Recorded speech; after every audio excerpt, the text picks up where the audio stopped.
Students, welcome on CC online classes.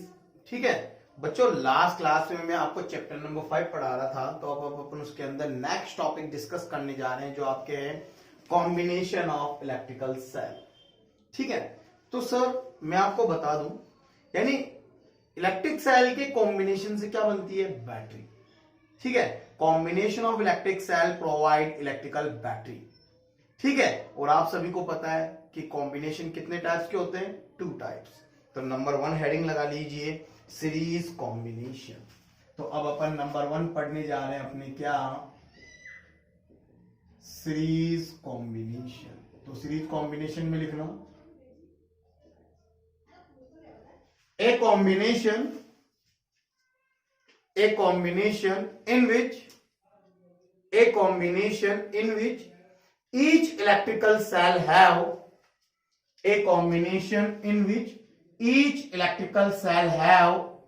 equal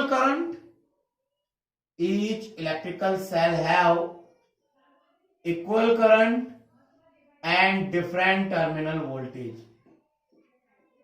Equal current and different terminal voltage. ठीक है, so this combination is known as series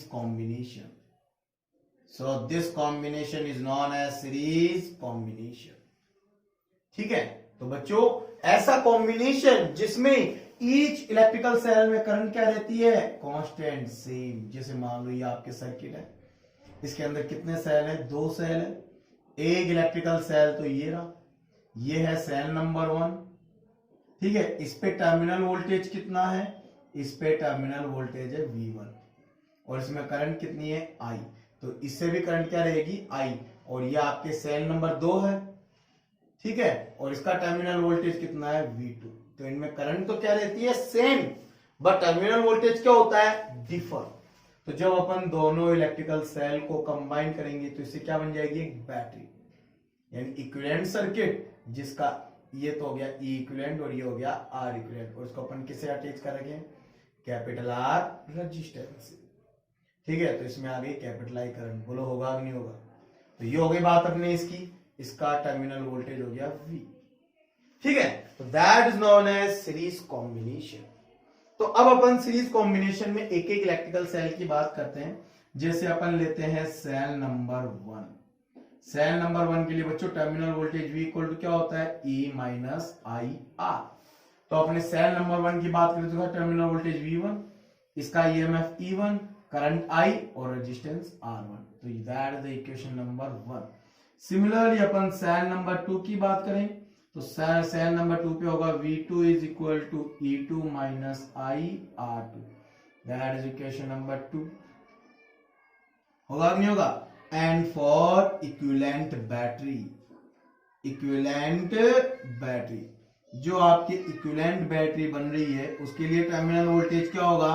V equal to E equivalent minus I R equivalent. That is equation number 3। ठीक है, तो आप जानते हैं कि यहाँ पे टर्मिनल वोल्टेज डिफर है, तो वोल्टेज को अपन ऐड करेंगे। तो सो वोल्टेज किससे बनता है? एनर्जी से। तो according to conservation of energy. तो बच्चों एनर्जी कंजर्वेशन लॉ क्या बोलता है? एनर्जी कंजर्वेशन लॉ बोलता है कि total voltage is equal to V1 plus V2। अब अपन क्या करेंगे? V1 V2 इसकी वैल्यू अपन इक्वेशन नंबर 1 एंड 2 3 से वैल्यू पुट करेंगे। V क्या हो गया? E equivalent minus I R equivalent is equal to E1 minus I R1 और ये हो गया E2 माइनस आई R2। अब अपन क्या करते हैं? E को एक साथ और I को कॉमन लेके R को एक साथ लिख लेते हैं। तो आपके क्या बन जाएगा? फॉर्मूला बन जाएगा E equivalent minus I R equivalent, इधर क्या हो जाएगा? E1 plus E2 minus I common बचेगा क्या? R1 plus R2। अब अपन क्या करेंगे? Bye comparison. तो वैसे जैसे अपन कंपैरिजन करेंगे तो कंपैरिजन से पता लग रहा है क्या कि जो E इक्विवेलेंट होगा वो किसके इक्वल होगा? E1 plus E2। That is equation number 1। And R equivalent किसके इक्वल होगा? R1 plus R2। That is equation number 2। बोलो होगा कि नहीं होगा? एंड यदि अपन इलेक्ट्रिकल सर्किट के अंदर, इस सर्किट के अंदर टोटल करंट निकाल दो, टोटल करंट किसके इक्वल होगी, total voltage upon total resistance. Total resistance कितना, एक तो हो गया आर इक्विवेलेंट और एक हो गया कैपिटल आर। तो सर ये आपके फॉर्मूला बन जाएगा।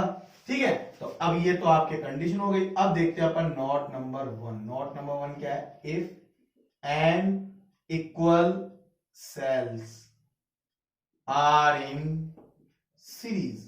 मान लो n इक्वल सेल सीरीज में है, तो n इक्वल सेल सीरीज में होंगे तो इक्विवेलेंट कितना होगा, E1 plus E2 dot dash E n terms, n terms को जोड़ेंगे तो NE, and what is R equivalent, R equivalent हो जाएगा R plus R n terms, तो ये बन जाएगा NR। बोलो बनेगा नहीं बनेगा।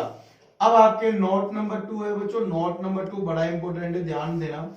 आपने यहां पे देखा कि जो सेल नंबर 1 है इसका नेगेटिव टर्मिनल सेल नंबर 2 के पॉजिटिव टर्मिनल से अटैच है। यानी आपके जब एक सेल का नेगेटिव टर्मिनल दूसरे सेल के पॉजिटिव से और फिर दूसरे सेल का नेगेटिव तीसरे सेल के पॉजिटिव से अटैच हो, तो यहां पर ईएमएफ ऐड होता है।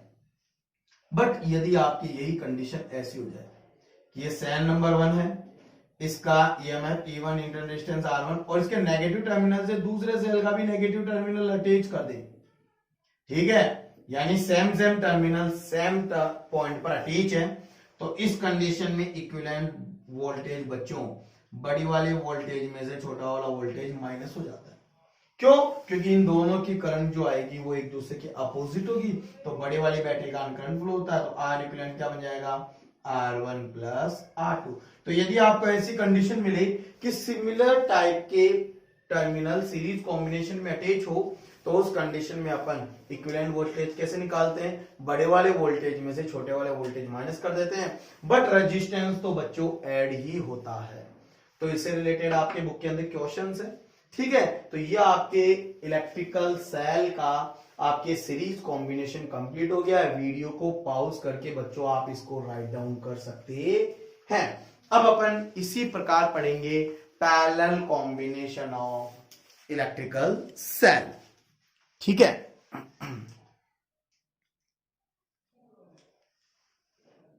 तो बच्चों अब अपन नेक्स्ट टॉपिक आपके स्टार्ट करते हैं, parallel combination of electrical cell.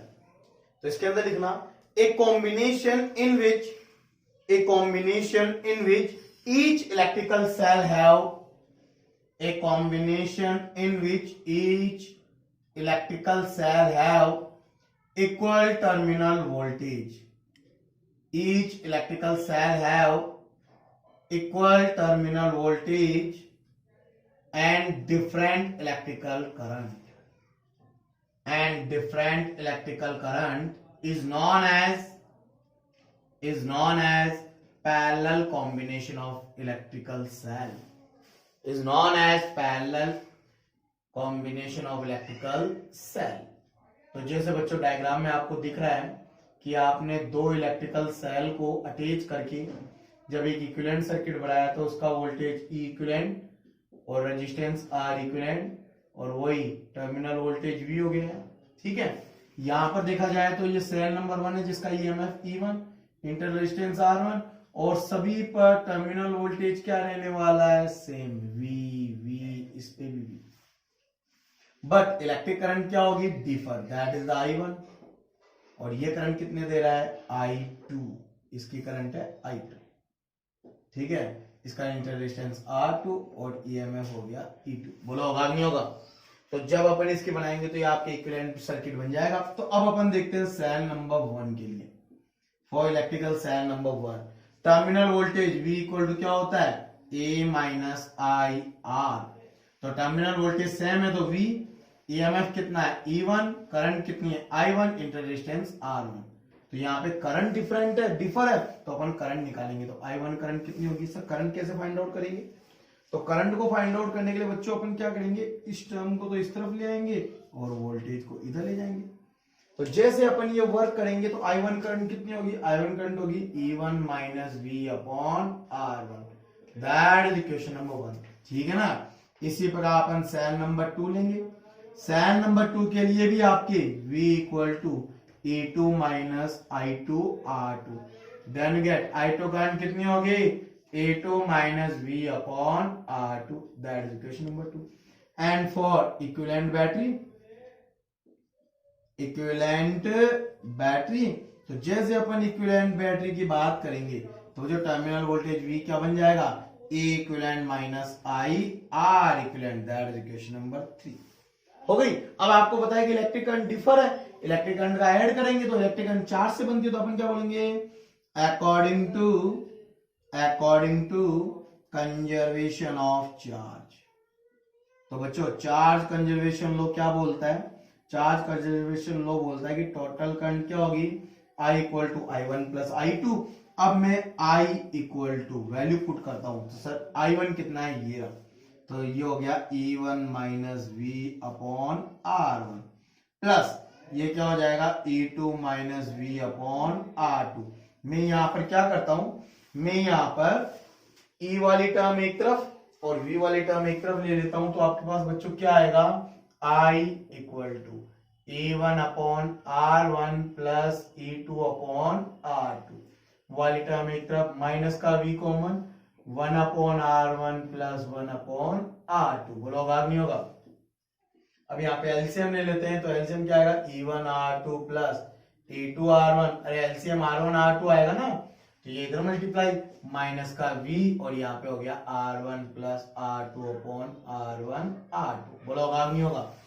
अब अपन क्या करेंगे, इस डेरिवेशन में अपन को इक्वेशन नंबर 3 से कंपेयर करना है, तो V चाहिए आपको, तो यहां से V फाइंड आउट करेंगे, तो V फाइंड आउट करने के लिए अपन इस टर्म को इस तरफ लाएंगे, इलेक्ट्रिक करंट को इधर ले जाएंगे। तो जैसे अपन ये करेंगे बच्चों, आपके पास क्या टर्म बनेगी, देखना सभी, आपको मिलेगा V, इधर क्या आएगा R1 plus R2 upon R1 R2, और ये बन गया E1 R2 plus E2 R1 upon R1 R2 minus का I हो गया। अब इससे अपन डिवाइड कर देते हैं, तो दोनों टर्म में डिवाइड होगा, तो आपके टर्मिनल वोल्टेज क्या हो गया बच्चों, E1 R2 plus E2 R1 upon R1 R2 into, इससे डिवाइड करेंगे तो इनवर्स में मल्टीप्लाई, तो R1 R2 पर upon R1 plus R2 minus I, और ये भी रेसिप्रोकल इसका उल्टा हो जाएगा, तो R1 R2 upon R1 plus R2, बोलो होगा नहीं होगा, ये कैंसिल आउट हो जाएगा। ये कैंसिल आउट होने के बाद में आपके पास V की टर्म बन जाएगी क्या, E1 R2 plus E2 R1 upon R1 plus R2 और माइनस का I R1 R2 upon R1 plus R2, बोलो होगा नहीं होगा। तो अब अपन क्या करेंगे, इसकी कंपैरिजन करेंगे, किससे, कंपैरिजन बाय इक्वेशन नंबर 3, तो अपन बोल दे डैट बाय इक्वेशन नंबर 3। जैसे अपन ने इक्वेशन नंबर 3 बोली, तो आपको बच्चों क्या सॉल्यूशन मिला, आपको पता लग रहा है कि V बराबर E इक्विवेलेंट, तो E इक्विवेलेंट किसके इक्वल आ गया, E equivalent is equal to E1 R2 plus E2 R1 upon R1 plus R2, and R equivalent किसके इक्वल होगा, R इक्विवेलेंट होगा R1 R2 upon R1 plus R2, होगा नहीं होगा। और यदि आपको टोटल करंट निकालना तो वही formula, total voltage upon total resistance कितना होगा, R इक्विवेलेंट और टोटल कैपिटल R, होगा नहीं होगा। तो इससे अपन इलेक्ट्रिकल करंट फाइंड आउट कर लेंगे, ठीक है। तो बच्चों ये आपके था इलेक्ट्रिकल सेल का पैरेलल कॉम्बिनेशन, जो आपके बड़ा इंपॉर्टेंट डेरिवेशन है। इससे रिलेटेड आपके ये डेरिवेशन बहुत ज्यादा पूछा जाता है, और सीरीज कॉम्बिनेशन के आपके न्यूमेरिकल पूछे जाते हैं। तो आप इस डेरिवेशन को तैयार कर लीजिए, वीडियो को पॉज करके आप इसको डेरिवेशन को उतार लीजिए। अब अपन लास्ट टॉपिक पढ़ने जा रहे हैं, जो आपके है इलेक्ट्रिकल एनर्जी।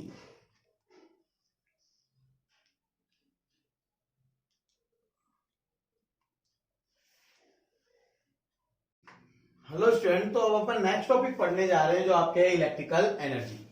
तो what is the electrical energy, तो बच्चों इसके अंदर लिखना, the work done to flow electrical current, the work done to flow electrical current in electrical circuit by battery, the work done to flow electrical current in electrical circuit by electrical battery is converted into electrical energy, तो बच्चों ध्यान देना, यहां पर ये battery जब इस capital R resistance में करंट कैपिटल आई फ्लो करेगी, यानी कोई क्यू चार्ज फ्लो करेगी, तो क्यू चार्ज फ्लो करने में इसको जितना वर्क डन होता है, this work done is equal to electrical energy. तो बच्चों what is the work done? Work W is equal to V into Q and you know that I equal to क्या होता है? Q upon T. Then you get what is the Q? Q equal to I into T. बोला होगा नहीं होगा? तो जैसे अपन यहाँ पे वैल्यू पुट करेंगे तो what is the work done? Work done is equal to VIT. ठीक है, this work done is known as electrical energy, यही एनर्जी कहलाती है। ठीक है, अब आप चाहो तो आप सभी जानते हैं क्या V इक्वल टू क्या होता है? IR और I इक्वल टू क्या होता है? V upon R। जब आप ये वैल्यू पुट करोगे then get what is the electrical energy. तो बच्चों इलेक्ट्रिकल एनर्जी के इतने सारे फॉर्मूले होते हैं, क्या मैं बताता हूं। एक तो हो गया VIT, यदि V equal to IR put करोगे तो ये बन जाएगा I स्क्वायर RT, और यदि तुम I equal to V upon R put करोगे तो V square R into T, ये बन जाएगा। ठीक है, तो ये कहलाती है इलेक्ट्रिकल एनर्जी। अब मैं बताता हूं बच्चों इसकी यूनिट क्या होती है। तो बच्चों वर्क इक्वल है, तो इसकी यूनिट क्या होगी? जूल, इसकी यूनिट जूल होती है। या फिर board of trade off unit, board of trade off unit, BOTU के अकॉर्डिंग इसकी यूनिट, बच्चों इसकी यूनिट क्या होती है मैं आपको बताता हूं। सबसे इंपॉर्टेंट, ये जूल के भी इक्वल होती है या फिर ये वॉट इंटू सेकेंड के भी इक्वल होती है। वॉट इंटू सेकेंड पावर से निकाली जाती है, वॉट इंटू सेकेंड। मैं सबसे पहले इसकी डायमेंशन बता देता हूं। डायमेंशन से वर्क के इक्वल, वर्क की डायमेंशन क्या होती है? M1L2T-2। तो what is the board of trade off unit, जिससे अपन व्यवसाय करते हैं, ट्रेड करते हैं। तो बच्चों आपके जो इलेक्ट्रिकल बिल आता है वो किस में आता है? यूनिट में। तो इट इज द 1 यूनिट जो किसके इक्वल होती है? 1 kilowatt hour. 1 kilowatt hour sir, 1 kilo यानी 10 की पावर 3 वॉट आवर में कितने हो गए? 3600 सेकेंड। देन गेट 3.6 इंटू 10 की पावर 6 वॉट इंटू सेकेंड। ठीक है, देन गेट, तो सर 1 यूनिट, एक यूनिट में 1 किलोवाट आवर में कितने जूल होते हैं? 3.6 इंटू 10 की पावर 6 जूल होते हैं। तो that is the relation between 1 unit and joule. ठीक है बच्चों, तो ये कहलाती है आपके इलेक्ट्रिकल एनर्जी। अब अपन इसी में पढ़ेंगे Joule's heating effect. Joule's heating effect. तो जूल ने क्या कहा? जूल ने कहा when लिखना, when an electric current flow through a resistance, when an electrical current flow through a resistance, then it provide heat loss, so electrical energy convert into heat energy, which is known as Joule's heating effect, तो मैंने क्या कहा, जो बच्चों work होता है W होता है वो हीट प्रोवाइड कराता है। तो जूल के अकॉर्डिंग आपके work equal to J into H, heat के इक्वल ही आता है। तो H हीट कितनी होगी? W अपॉन J, और वर्क किसके बराबर है? VIT अपॉन J, या I square RT upon J, या V square T upon RJ, where J is the conversion constant. J क्या कहलाता है? Joule's mechanical constant, which is equal to 1.2 joule per calorie. ये J की वैल्यू होती है। तो इससे अपन क्या कर सकते हैं? जूल हीटिंग इफेक्ट से अपन कितनी हीट एनर्जी प्रोवाइड होगी ये अपन फाइंड आउट कर सकते हैं। तो इससे रिलेटेड बच्चों आपके न्यूमेरिकल है, आप सोल्व कर लेना। अब आपके लास्ट टॉपिक है बच्चों, ये टॉपिक आपके सिलेबस से हटा दिया गया है, दैट द इलेक्ट्रिकल पावर। तो what is the electrical power? तो बच्चों इलेक्ट्रिकल पावर में लिखना the rate of work done to flow electrical current, through an electrical circuit is known as electrical power. So sir, what is the power? Is equal to the rate of work done यानी work upon time. जब work में time से divide करोगे तो work किसके बराबर we I T, ये सारे फॉर्मूले टी यहां से टी हट जाएगा तो क्या बन जाएगा वी इंटू आई या आई स्क्वायर आर, ठीक है, आई स्क्वायर आर या V square upon R, that is the power. ये पावर के फॉर्मूले होते हैं। तो बच्चों पावर की यूनिट क्या होगी, पावर की यूनिट होती है जूल पर सेकंड या फिर वॉट। वॉट एक बड़ी यूनिट है यानी वोट आपकी यूनिट है, ये आपको किलो वाट में मिलता है या मेगावाट में मिलता है ना, या गीगावाट हो सकता है 1 गीगावाट। तो 1 किलोवाट में 10 की पावर 3 वॉट होते हैं, ठीक है, 1 मेगा में 10 की पावर 6 वॉट होते हैं और 1 गीगा में 10 की पावर 9 वॉट होते हैं। What is the dimension of it, तो बच्चों इसकी डायमेंशन आपको मिलेगी m1 L2 T-2 यानी वर्क में टाइम से डिवाइड कर दो T1, देन गेट क्या बन जाएगा m1 L2 T-3, that is the dimension of electrical power. तो बच्चों ये आपके चैप्टर कंप्लीट है। अब आप इस चैप्टर से रिलेटेड जो आपके बुक के न्यूमेरिकल है वो इजीली सॉल्व कर सकते हैं, ठीक है। तो वीडियो को पॉज करके बच्चों इन चीजों को उतार लीजिए और राइट डाउन कर लीजिए, ठीक है।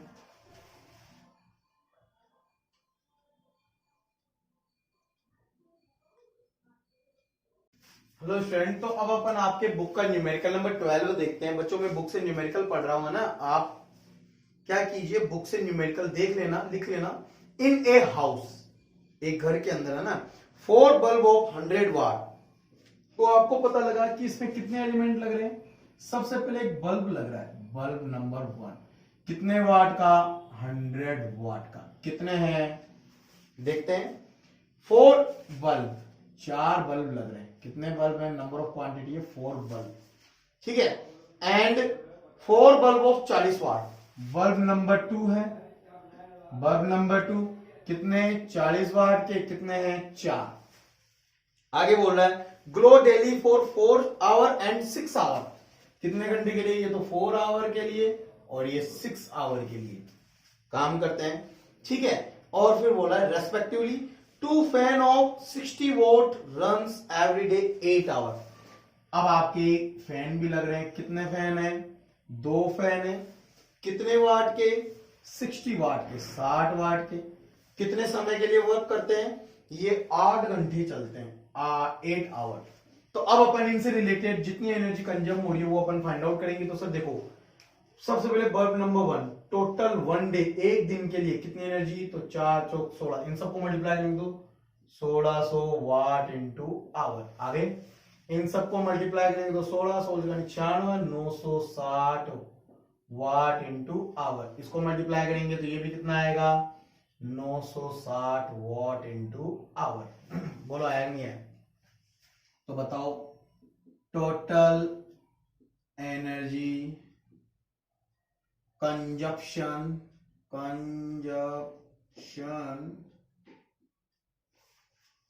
Total energy consumption for 1 day, एक दिन के लिए टोटल एनर्जी कितनी हुई। तो टोटल एनर्जी निकालेंगे, इन सबको ऐड कर लें, ऐड करेंगे तो देखना 0 2 से लगी 1 है ना, 18 19 और ये हो गया आपके 200 यानी कि इतने वाट इंटू आवर। तो सर ये तो वाट इंटू आवर, इसको यूनिट में बदलो, क्यों, क्योंकि आपको बोल रहा है एक यूनिट के पैसे बता रखा है आपको 5 रुपए की, एक यूनिट 5 रुपए की है ना, 5 रुपए।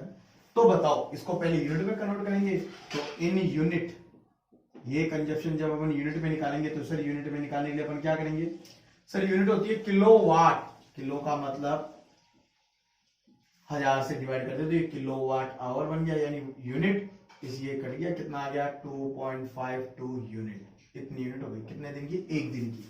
देन तो बताओ सर 30 डे के लिए टोटल कंजप्शन कितना होगा, तो टोटल